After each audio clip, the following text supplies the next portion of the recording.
nggak sih kalian mengalami defisit keuangan? Atau ketika akhir bulan masih jauh nih, masih ada 10 hari lagi, tetapi sisa uang di dompet maupun di rekening kayaknya kurang untuk mencukupi kebutuhan. Jujur aku pernah. Untungnya masih ada sisa saldo di kartu e-tol sehingga bisa aku belanjakan beberapa bungkus mie instan dan roti di pasar Indonesia sembari menunggu kiriman uang dari orang tua. Tentunya kita nggak ingin dong mengalami hal seperti itu terus-menerus.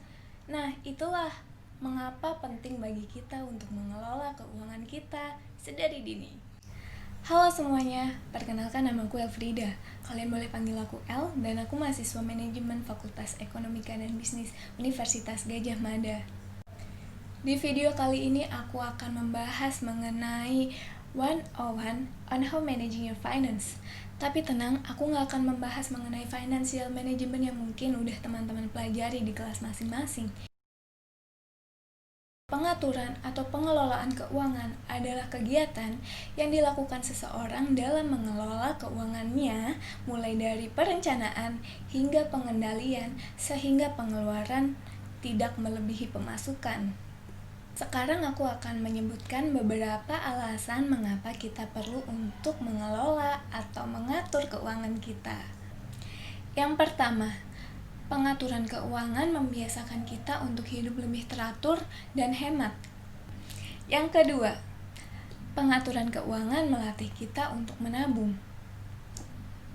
Nah, alasan yang ketiga, kita melakukan pengaturan keuangan sebagai bentuk antisipasi adanya resiko keuangan tak terduga. Itulah 3 alasan kenapa sih kita perlu untuk mengatur atau mengelola keuangan kita. Kemudian bagaimana sih caranya untuk melakukan pengaturan atau pengelolaan keuangan itu? Di sini aku akan menyebutkan tahap yang paling awal sekali yang perlu kita lakukan pertama kali saat kita akan mulai mengatur keuangan kita. Cara yang pertama yaitu dengan mencatat seluruh pemasukan dan pengeluaran. Mencatat seluruh pemasukan dan pengeluaran merupakan hal yang penting dalam pengaturan keuangan, karena ketika kita telah melakukan pencatatan, tentu kita akan melihat nih arus kas yang terjadi pada keuangan kita. Selain itu, kita juga mampu menganalisis jenis-jenis pemasukan dan pengeluaran, serta kita juga mampu untuk menghindari diri dari melakukan pengeluaran yang sifatnya mungkin kurang penting dan tidak perlu. Yang kedua, kita perlu memperhatikan sifat pengeluaran kita.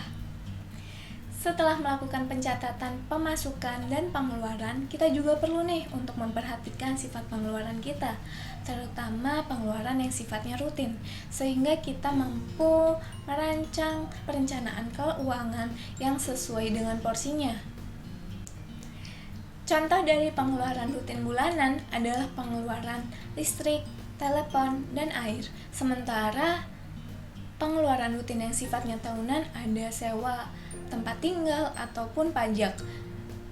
Dari hal itu dapat kita simpulkan bahwa kita tidak perlu menganggarkan biaya untuk pembayaran pajak dan sewa tempat tinggal setiap bulannya.